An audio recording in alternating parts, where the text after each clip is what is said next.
we're going to start in Hay, from the top, 4 lines from the top of the Sarah Mace.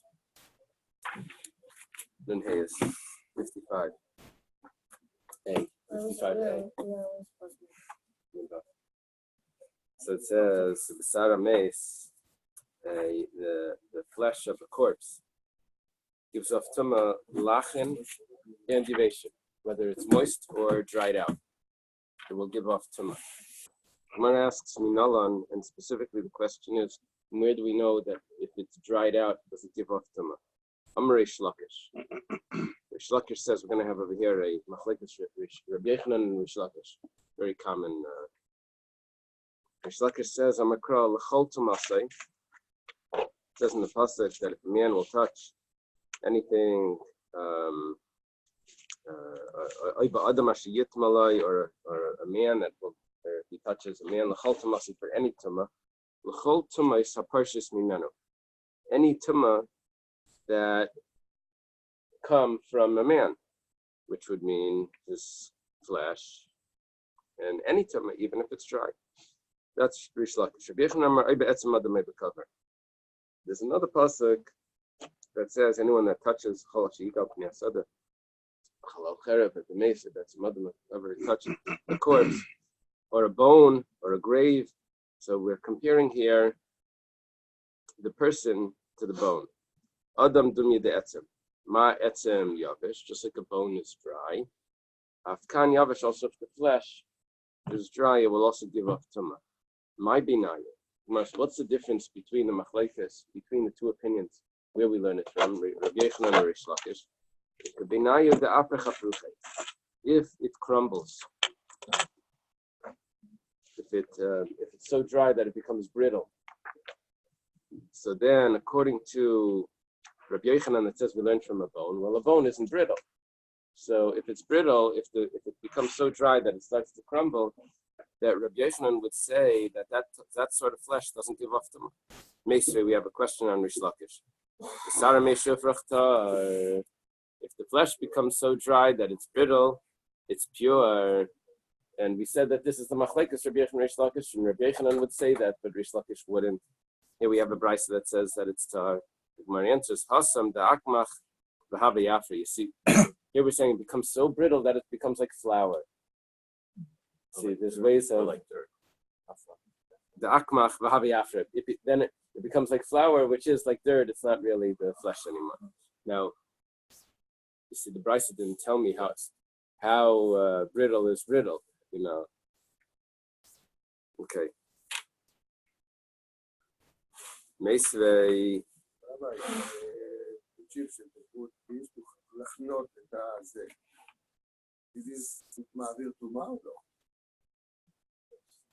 It's a full body, except for the insides. They took out the insides. I think it would give off tumah. It's machlekes if a non-Jewish body gives off tumah. One of the pharaohs was Jewish. Yes, sir. Yes, sir. I mean, when they conclude the Yaakov, how did they carry it? Right. Oh, how did they become? No, when someone passes away, you're supposed to become tummy. You're supposed to become tummy. We're discussing. It doesn't mean that when you become tummy that even when you're supposed to become tummy that you're absolved from all other restriction. If a person's tummy, then he has certain things that he has to do. He can't do truma or whatever. He can't go into the Bais Hamikdash. Okay. It's not that there's a prohibition to becoming tummy. We're just discussing what is the tumah. What's the Meisvei? There's a question. This is going to be a question on both. It says kol shebemeis metame. Any part of a corpse gives off tumah.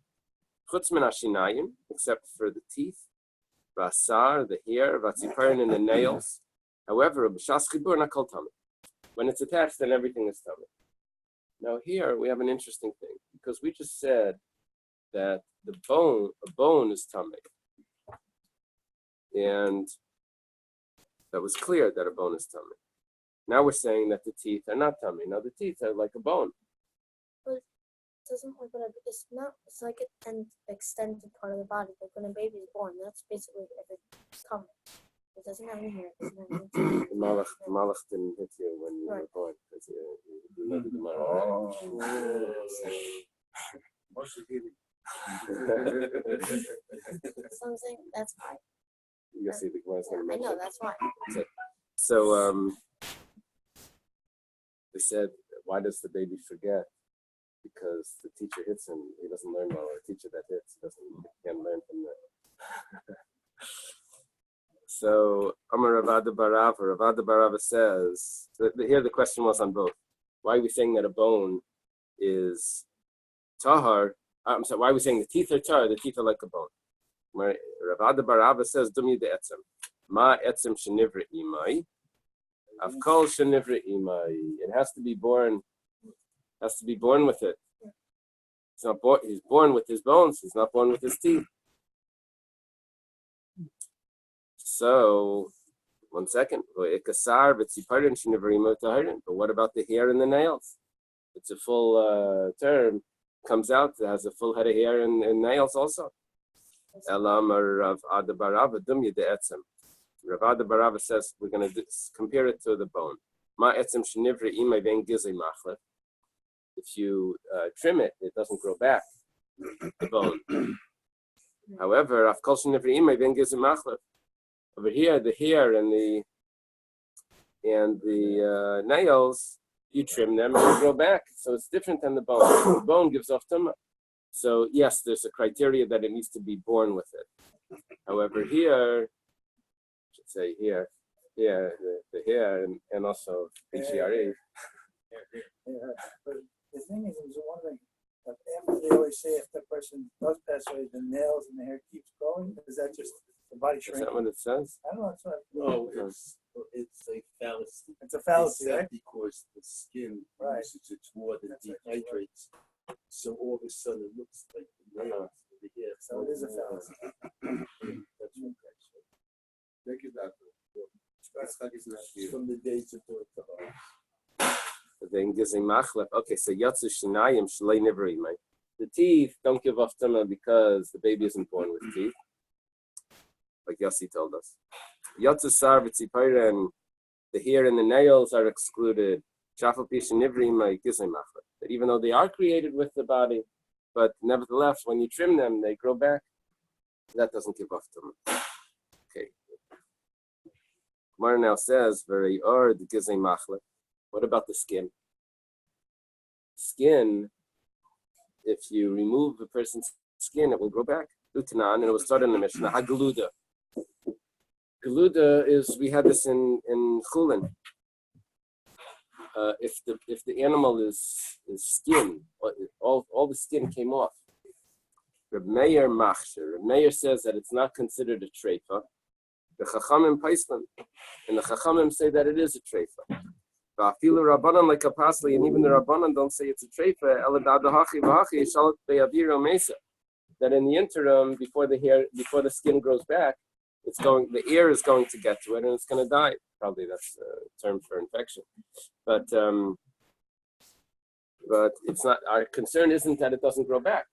Well, so what's the halacha? And the halacha is regarding the skin. We think that the skin gives off tumah. And really, it does grow back. Now, something that if you take it off will grow back should not give off tumah, just like the nails and the hair. Vitaninan, and it was taught in the Mishnah. Eily sayim kibasaram. The following are tamei. The skin is just like the flesh. And what is that? Ara adam. The skin of a man. That means that the skin gives off tumah. Now the skin, if you remove it and it grows back, shouldn't give off tumah, because the nails, when they get removed and they grow back, don't give off tumah. The Gemara says, Itmar Allah was taught on this. This is an answer. Amar Ula says, Dvar Torah Ara Adam Tar. The truth is, you're right. The skin does grow back. Skin is actually tahar. It's not really tummy. My time Amru tummy. So why do we say that it's tummy? There's a gzeira that if a person would be allowed to use the skin, he would take his parents' skin and turn it into a saddle for a donkey. So therefore we say that it's tamei midrabanan, so that you shouldn't use it.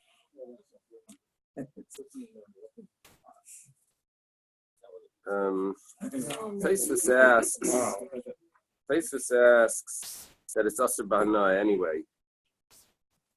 Gives a very interesting answer, an unbelievable answer. We have a prohibition; you're not allowed to use any part of a corpse, so it's anyways forbidden.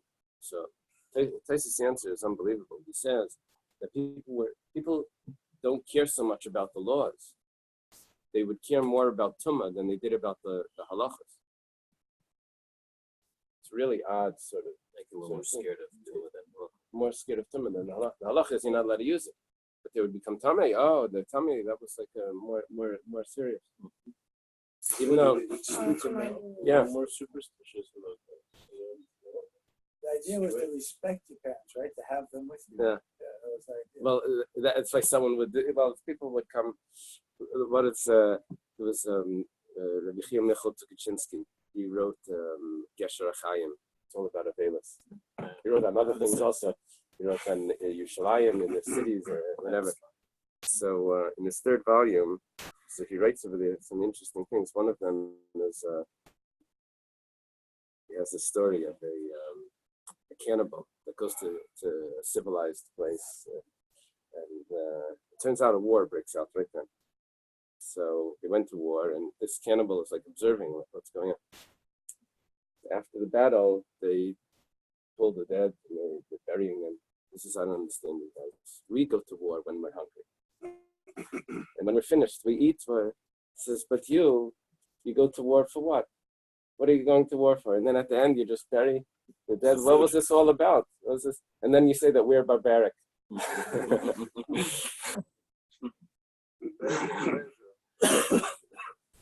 Okay, so the Torah gives us the values that are regular, they call it Judeo-Christian values. But without the Torah, there's all types of crazy things that people were doing.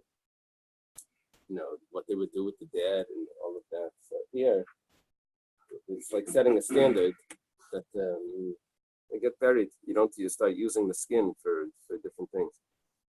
Okay, so we had a question that really the skin grows back and therefore it shouldn't be tamei. We answer that yes, it's not tamei. It's only tamei midirabanan because we have a gzeira that we don't want people to do things with their parents' skin.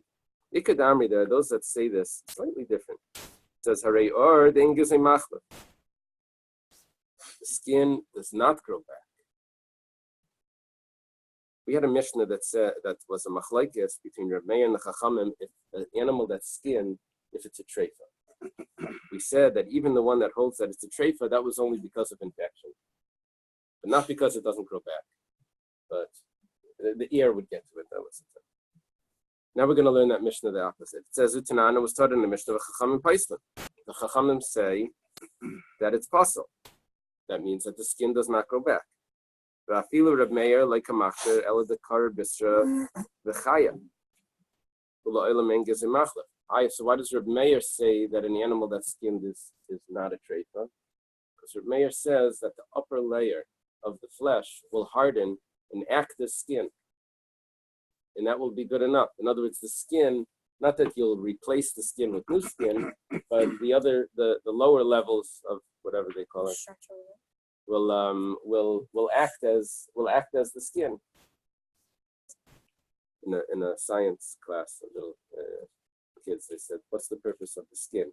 They're supposed to answer, defense against them.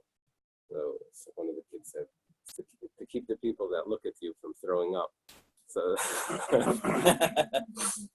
here, the lower levels of skin, the lower levels of the flesh, the outer levels of the flesh would have hardened and act as skin. Now, what's our problem now? The problem is Vamar Ula Dvar Taira or Adam Tar. Now we're taking what we used as an answer before, and now we're posing it as the question. And Ula says that really it's tar, the skin.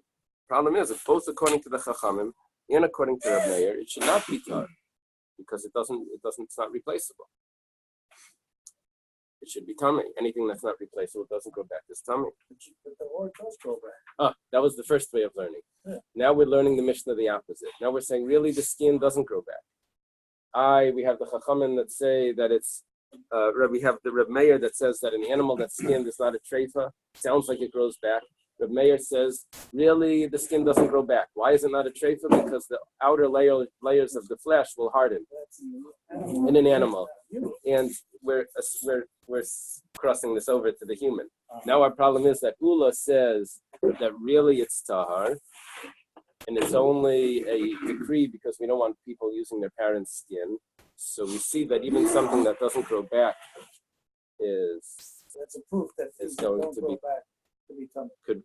it's supposed to be tamei. And here we're seeing from Ula that really it's tar and it's just a rabbinic decree. That's our problem. Now as we switched our premise. That's why this is. Wait, it's true that the epidermis, which is the outer skin, when it dies, you get it scared and it's essentially dead. Right. What replaces it is the dermis growing back in, Right. or juxtaposing in whatever, blah blah blah, and putting new skin there. Right. So you actually have both things going on. They're both correct. Yeah. They're both correct. I have on the side of my Gemara, I didn't get a chance to look it up. Both versions here, I have on the side of the Gemara, it says, Ayin Arach Laner, Shehis Berech Kligi B'Metzias. The Arach Laner, they're telling me to look up the Arach Laner in Taisvus and Kulin. Is it Klegi Matthias' argument? There's an argument without the fact. That's the problem in this Gemara. So Dr. Stein is saying that they're actually both correct. That it is the outer, it is the dermis that becomes the epidermis means out. Yeah, it grows up. So Isn't that amazing? They're both. so basically, this is a lot of American. I don't know. It's a lot like that. They're saying that like it's tar, but you don't want to see it. said you want- So it's basically Luckily, Menachem is good for it. Luckily, Menachem is luckily we're not going to pronounce it. right. Here we're It's saying not like it's here, but we're pronouncing a certain halacha This is how you as a are. decree. not the one it's the same thing. It's the same decree. It's saying like you're not allowed to take it. If you take it, then you did. So here. I have to see the comparison. Okay, the Gemara answers Ti Itmar the Ula Asef Itmar. The way we're going to resolve this is we're going to take Ula's statement, we're going to put it at the end. I gotta clarify something so somebody doesn't misquote. Yes, please. It depends how much skin is cut and dead, because normal, obviously that scabs who is gone. That's fine. Right. If it's not a lot, then the normal epidermis is nearby. It'll just grow to touch, so Right. it does come. If it's a crater, then it all has to be replaced by the dermis growing up into it. So either way, it gets replaced. Right. But the part that was Where's the still Gemara? is not. Give him a Gemara. It's not. Yeah. You're missing Dr. Stein explanation. The interesting thing is that Galuda sounds like the entire animal. It's all skin, like all the skin. How's that going to get replaced? Where's it going to regenerate? Okay, so it says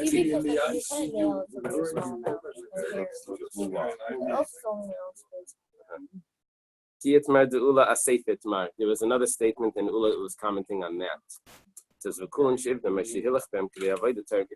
they're turned into leather, then they become tahar.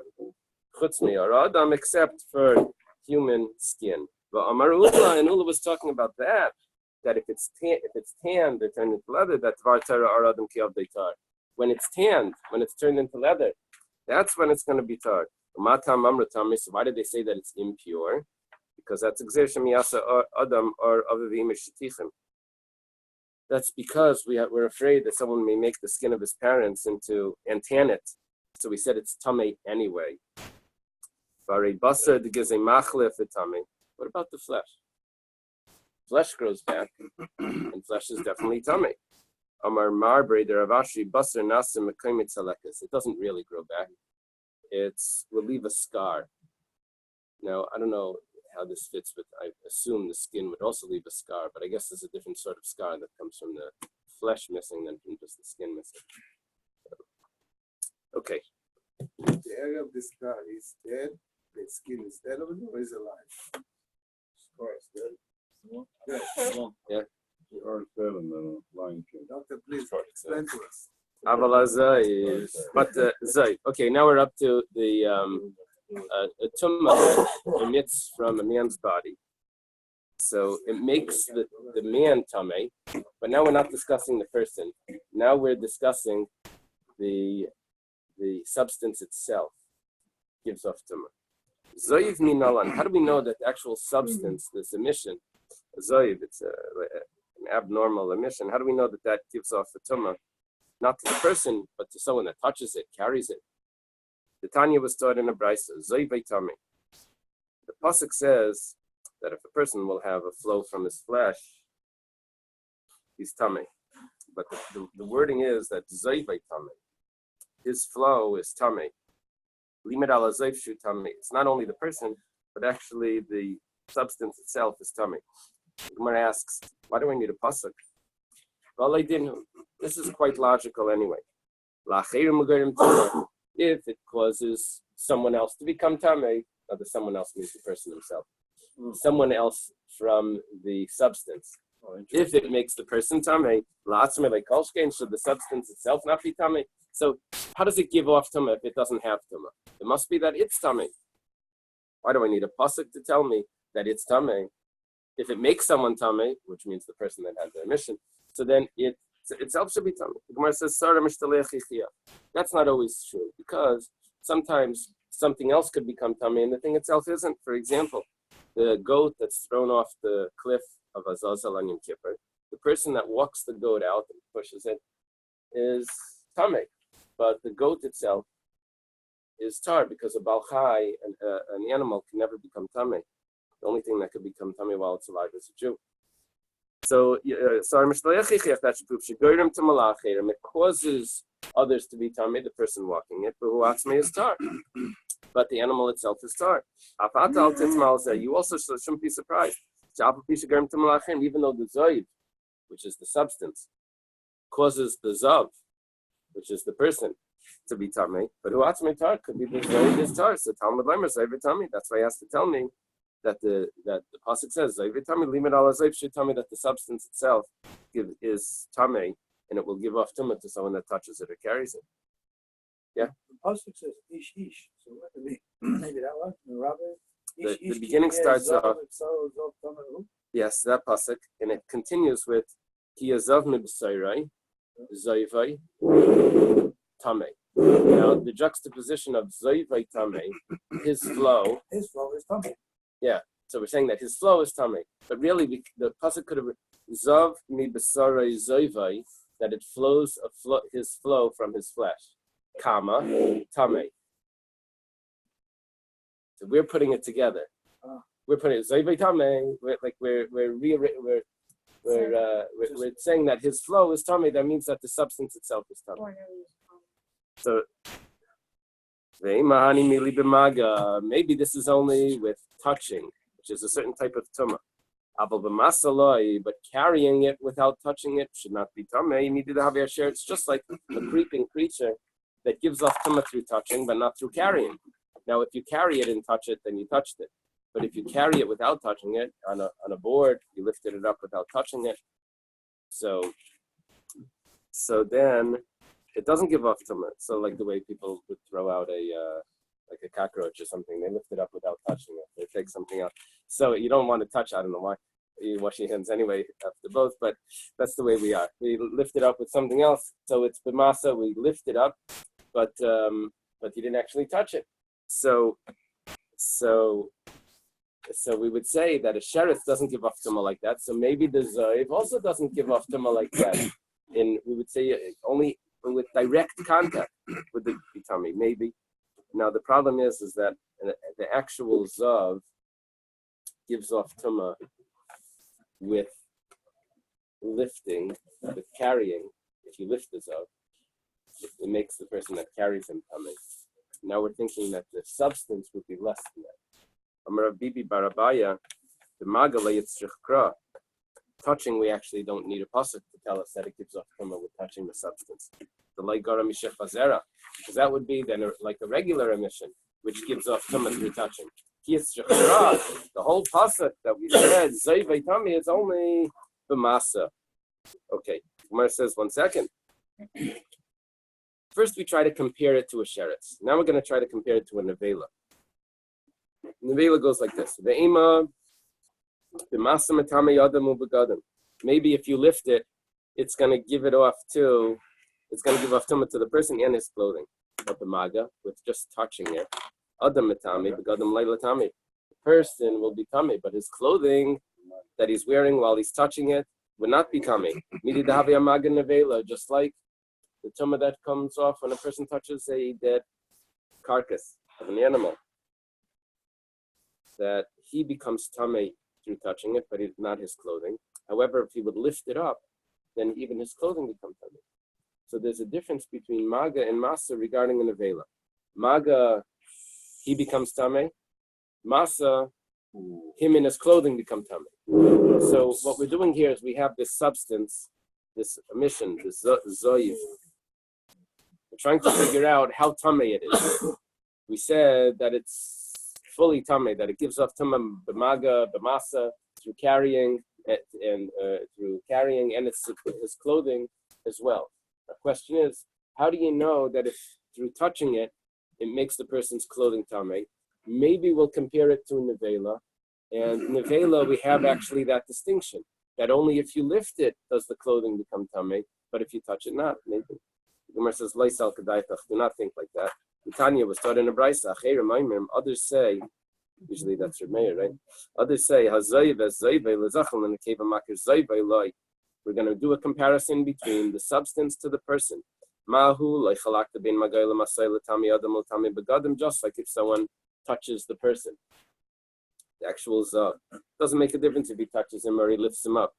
Doesn't make a difference between him and his clothing. Both become tamei. The same thing would apply to the substance itself. Doesn't make a difference touching or lifting or carrying. And it doesn't make a difference between him and his clothing. Everything becomes tamei. The Gemara now says, okay, you did a great job here, but what about what you did before when you learned from Zoivei Tamei? You just replaced everything that we did. It says, V'hashta denaf klan mea Zoivei Zoivei. Zoivei Tamei lamali. What do you need the pasuk before? So you can never win. We're talking Zov or Shipazera? We're actually we're talking about the Zav. The Shechvazera we know would give off Tumah b'maga. The Masa, I don't know. But the Mishnah said it had to be wet. How come we haven't talked about dry? That's just a question. So you try on your clothes, would it give out Tumah? No, only wet. We're talking about only wet, but we're talking about when it's wet, it does give off Tumah, whether it's Maga or Masa, and both body and clothing. That's by Zayv. Zav is more strict. Okay, so Amar Rabbi, we have a question. What do we need to say? Tell me, Amar Rabbi Yehuda midiskarta. Rabbi Yehuda midiskarta says it's necessary. By the way, I saw ArtScroll put out an introduction to the Talmud. They just published a new book, and in there it has 250 biographies. Looks like something worthwhile. So it's Sal Kedait Chamina. They also have Reb Shira going to translate it. That's what's significant. Really? Yeah. Did you see Chayenu? No. This year on their app, it's going to have the Steinsaltz English. Oh, really? Oh, that's good. So we have to answer why we need the first pasuk, why we need the Zoivei Tamei. So it's necessary. The Sal Kedait Chamina would have entered your mind to say Sar Mishtaleach Yichiach. We could learn from the Sar Mishtaleach, from the goat that sent off to Azazel. Just one question. Rabbi Yehuda mi Discard this is a place. Yeah, Discard is a place. I don't know if he's on our chart. He comes up. It's an Amira.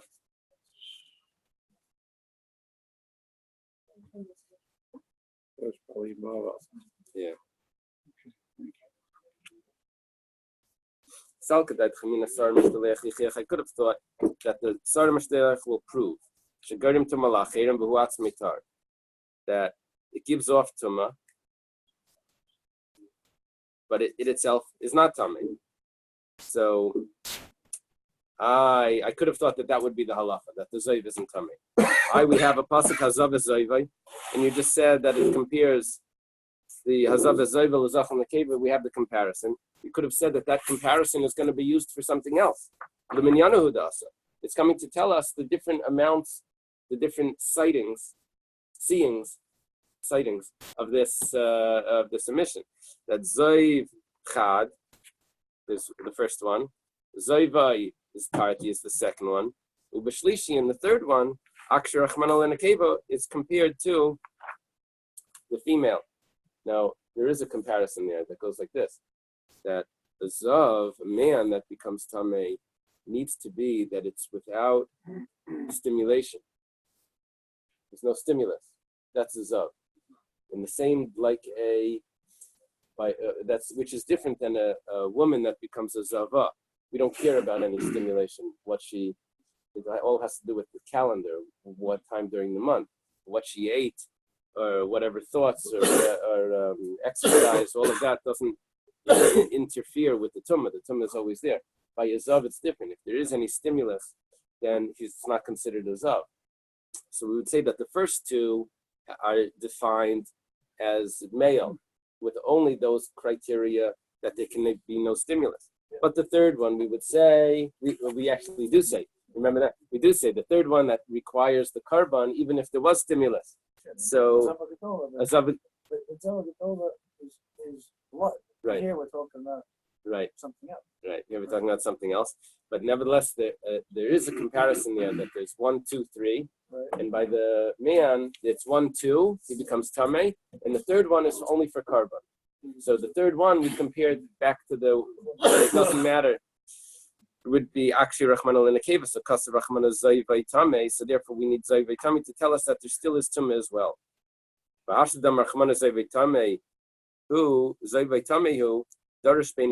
that we have this Zayv Tameh, and we also have Azav Zayvai, so we're able to learn this halacha as well, that the tumah goes, that there's tumas maga and there's tumas masa, and it's mitame begadim. Okay, I'm not sure what the Gemara concludes. If the Gemara's if it's a mixture of both psukim, or if one pasuk now tells me everything.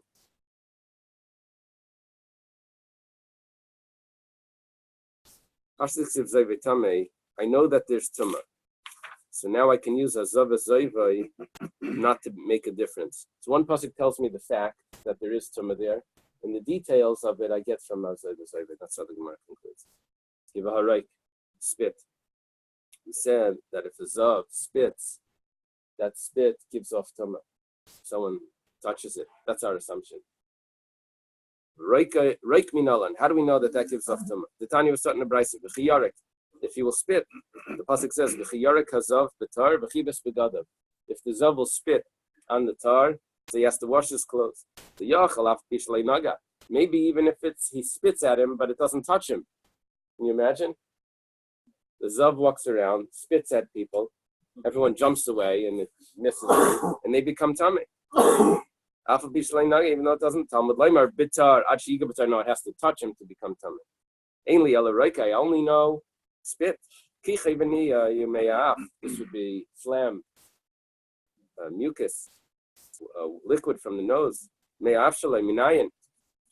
How would I know that also gives off tumah? The extra vav. Okay. Amar Mar. Now we go back to discuss this brisa. It was the Tanya was talking brisa. Amar Mar, the master taught. Yachalach bishlei naga. Maybe even if he doesn't touch it. Where would you? From where is this coming from that you should think that someone spits towards someone and the person becomes tamei without touching? Where do you get this idea from? Sal kadait chamino could have entered your mind. Nelef reik mi yavama. Then I'm going to learn spit from the yavama. Ma hasamaf bidlei naga. Just like over there, the yavama does not need to have her spit touch the yavam. She has to spit towards it. And afachinami the leinaga. Also over here, we would say that it doesn't need to touch. So Kamash Malan, it tells us that not. I forget that there's a Yiddish expression that the Rabbanim would do. They would have to tell the something about the geshpayachs, like something, collect the geshpayachs. Right. Right. But it's not supposed to be from food or whatever it is. Okay. So I could have thought that we would do a comparison there, and the answer is that we don't have that comparison. That's actually touch. Maybe spit is only gives off tumah through touching, but not through carrying. Carrying is not touching. Nidda Daf, just like we said with the sheretz, that if you lift it up without touching it, it doesn't give off tumah. So maybe the spit of a zav, if you lift it, doesn't give off tumah. Amar Shlakish Tana de Rabbi Shmuel. Shlakish says that it was taught in the yeshiva of Rabbi Shmuel. Amar Kra, bitar. Pasuk says in it says b'chiyar kazav bitar. In the tar, masha biyad tar tmeisilach. Anything that's in the hand of the tar becomes tummy. That means if something would hit, if the spit would hit something that he's holding in his hand, that means it doesn't touch his hand actually, but it's something that's in his hand. That means he would be carrying it. So that means that carrying gives off tumah. Ve'ima b'masa metami adam u'megadim. Maga adam latami begadim leila tami. Midi dahavi amaga nevela. Now we try it again. Let's say that masa is different than maga, just like we find by nevela. That masa, carrying, makes the person and clothing tame. That's how it works if someone lifts up a dead carcass. So too, here, if someone lifts up the spit, he becomes tame and his clothing becomes tame. But maga, touching the spit, would only make him tame and not his clothing. Amrei Shlak is the same kind of very Shmuel. Amar Kra bitar. It says in the pasuk bitar, which means tahara shatiharti lach b'makamacher timesi lach kan. This is something that is tar somewhere else, but over here it's going to be tummy. This is such an open sort of. This is the Rabban. It's not no. I think it actually is this. When we have a limit like this, I think we mean that it's a deraisa. That if someone touches the spit of a zav, he not only he becomes tummy, but even his clothing becomes tummy. Minatayra. I think so. And be'ezeh. So which chumrah are we getting over here that's going to be specifically tummy here and not somewhere else? Zemaga nevela. This is the maga nevela, that if someone touches a nevela, his clothing are tahar. But over here, his clothing are going to be tameh. Just 1 second. You have no proof that what we're excluding is that it should not be like a nevela. You just said there's somewhere else it's tahar. So that could be ve'ema kamasa the sheretz. Maybe it's somewhere else it's tar is carrying a sheretz. That's tar, and over here carrying the spit is going to become tameh. You don't know that maga is going to be metameh begadim. Gemara says nichtiv kra ba'adam. Why does it say bitar? It could have said the adam, the person, and then I would have thought that it's carrying. It would include the carrying. Ma bitar. Why does it say bitar? Shema min atarti. It's coming to teach me 2 halachas. The 2 halachas are that maga touching makes the clothing tameh, and masa carrying makes the person and clothing tameh, not like the sheretz. So we exclude the sheretz halacha and we exclude the nevela halacha from this. It has both chumas. And liquid from the nose. My meyaf. What does it mean? Liquid fluids from the nose. I think it's mucus, but let's see. Amarav. Sounds grosser. The emphasis of it. Amarav. Rav says the nigrarin derech hapeh. It's talking about that it's drawn out through the mouth. Rav says that when we say the phlegm or the mucus that's coming from the nose, it doesn't give off tumah if it comes through the nose. It only gives off tumah if it comes through the mouth, because the mouth would combine with it saliva, and it's really the saliva that gives off the tumah, not the mucus. Rabbi Yochanan says that no, even the mucus from the nose. Is it any liquid that comes from the zone? Officially, it's any liquid. Same thing. So that's what we're going to discuss in this Gemara. That's this Gemara. We'll see. Actually, bleeding is going to be different. Don't throw it.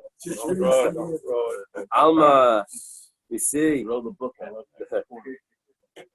Kasavar. Mayanhu. You see, what's happening here is that there's certain fountains. It's called fountains. Springs. A spring in the body that those are considered sources of fluid that are tamei. Mayone sazav. Rabbi Yochanan must hold that the nose is considered a source of fluid. Rachmana Rabbi, and the Torah includes that. V'Rav nachshim nami dimaseinai. This is very interesting because Gemara is asking that the tears, they can fall through this little duct over there, and then it can fall into the mouth. So, according to Rav, if the mucus that comes from the nose into the mouth mixes with the saliva, and it gives off tumah, so the tears as well that come into the mouth would mix with the saliva and give off the tumah. This is sort of like bad advice. The crying, that's for women only. Mendel.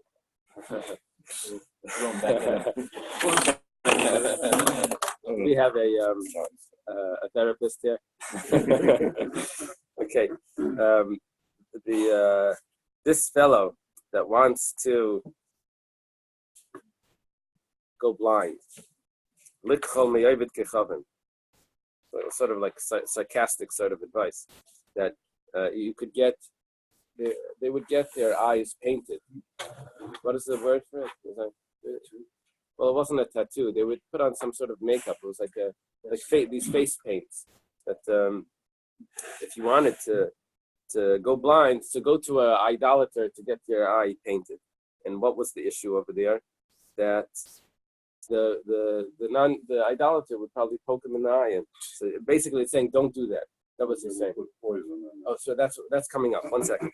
The Levi adds more than Rav. Levi says that's not it. Hi man, this person, man is like hey man. Hi man, this person, the boy dilemmas that wants to die. He should get his eye painted from it, so it's much more, not just going blind. He wants to get killed, goes to an idolater. My time with the Rav, the loyamar Haiman the boy dilemmas. What's Rav Chia Bar Guria says? Why does Rav not say what Levi says? Rav and Levi are contemporaries. We had them before in the third part. Why is Rav not so concerned? He says, no, he's not going to die. He's going to put poison in his eye, but he's able to pull it out through his mouth and spit it out. So it's not going to be a concern. He's not going to ingest it. What if it's when he cries and tears come mixed with the thing he painted over it? So that he would be able to spit that out as well. So Rav, so what we need the zira nafik. We're going to see in a moment. Rav, need the zira nafik. Yes, you can get the poison out, but the masa gufa, but the tears themselves, lay nafik doesn't come out. So what we just explained over here is that why does Rav not say the tears? Because apparently he says that you can get it out through the mouth. He says no, you can get the poison out through the mouth, but the tears themselves don't come out through the mouth. I'm not sure the explanation. Tashima, come and listen. Tisha mashkin hazav pain. There's 9 mashkin of the zav. Hazeya, sweat. Leichas rucha, pus. Barei, sounds like excrement. Those are all tahar. It's disgusting, but it doesn't give off the tumah of the zav. Tair miklum, they're entirely tar. Dimaseinai, his tears, the damagifasai, and blood from a wound, the chalav isha, and milk from a woman, metamet tumas mashkin beravias. Those give off tumah, like tumas mashkin, which if there's a certain amount, the revius of it. Like, what is that? 2.9 ounces. Something. 3.5. So 1 second, we didn't get to the spit yet. 1 second. Aval zayvai, but this emission, roika, his spit, meimei raglav, in his urine, metamin tumah chamura. That gives off the strict tumah. The ilamei aflaikatani, but it doesn't say the fluids from the nose. We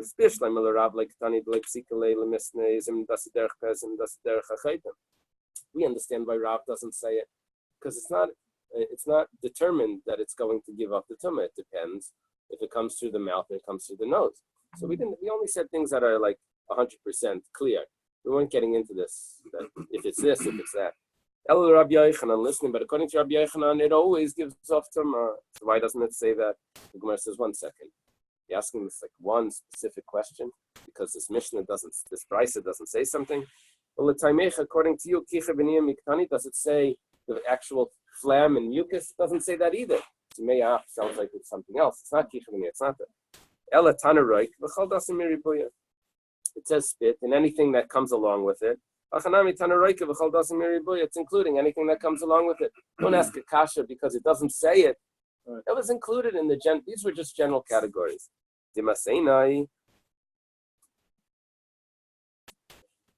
tears, where do we know that's from? The tears are tamei, or that tears that are considered not tamei, that are considered a liquid. It says it says you make them drink tears in large measure. So this tells us that it's considered a fluid or a drink. It's considered a liquid. I'm gonna need it again in a minute. The dam megifasa, the ksiv, and the blood of a wound. The ksiv, v'dam chalalam yishta. Blood of the slain, he will drink. Malikat lekula, malikat lepalga. What's the difference if he's entirely dead, if he's slain, or if he's partially slain? That means cut, and there's blood coming out. That's considered a something that could be drunk. It's drinkable, and therefore it's considered a liquid, which would give off tumah. The chalavisha diksiv v'tiftach es hanoid hachalav v'tashkeyu. She opened up the jug of milk and she had him drink. That means that considered a liquid. Memi raglav minalan. How do we know that the urine gives off a tumah? And this is a more stricter tumah. The Tanya was taught in the Bais. Zayvei tamei. His zayv, his flow is tamei. The zayis. And it says also in the pasuk v'zayis tiya tamasai. The pasuk goes on. It says, "In this, the rabbis made me raglav l'tumah." It includes the urine. The Gemara says, 1 second. I need a pasuk to include urine of a zav that it gives off tumah. Ba'alei dinhu, it is logical, and I should know it without a pasuk. Ma reikabami makim tara tamei. If spit that comes from a pure place, the mouth, and it's nevertheless tamei, mimi raglav, the urine. Habami makam tamei, that comes from the same area where the zayv itself comes from. Is it not a kal v'chaymer that is tamei? If spit it gives off tamei, for sure the urine. So the Gemara says no, because dama yesim ipiyama yechiach, the blood that comes through the male organ would prove that even though shabami makam tamei b'tahar, even though it comes from an impure place, but nevertheless it's tahar. Don't be surprised at this. Even though it comes from an impure place, it would still be tar. We're talking about the urine. Okay, let's leave it over here. Is tahar. Is tahar. Is tahar as well. It's enough of a mashke. It's enough, then it could be considered mashke, a fluid. But it's not considered a. We're going to see. Well, later on this thing. What's the acronym? But it says Yad Shachadam. Okay, have a good.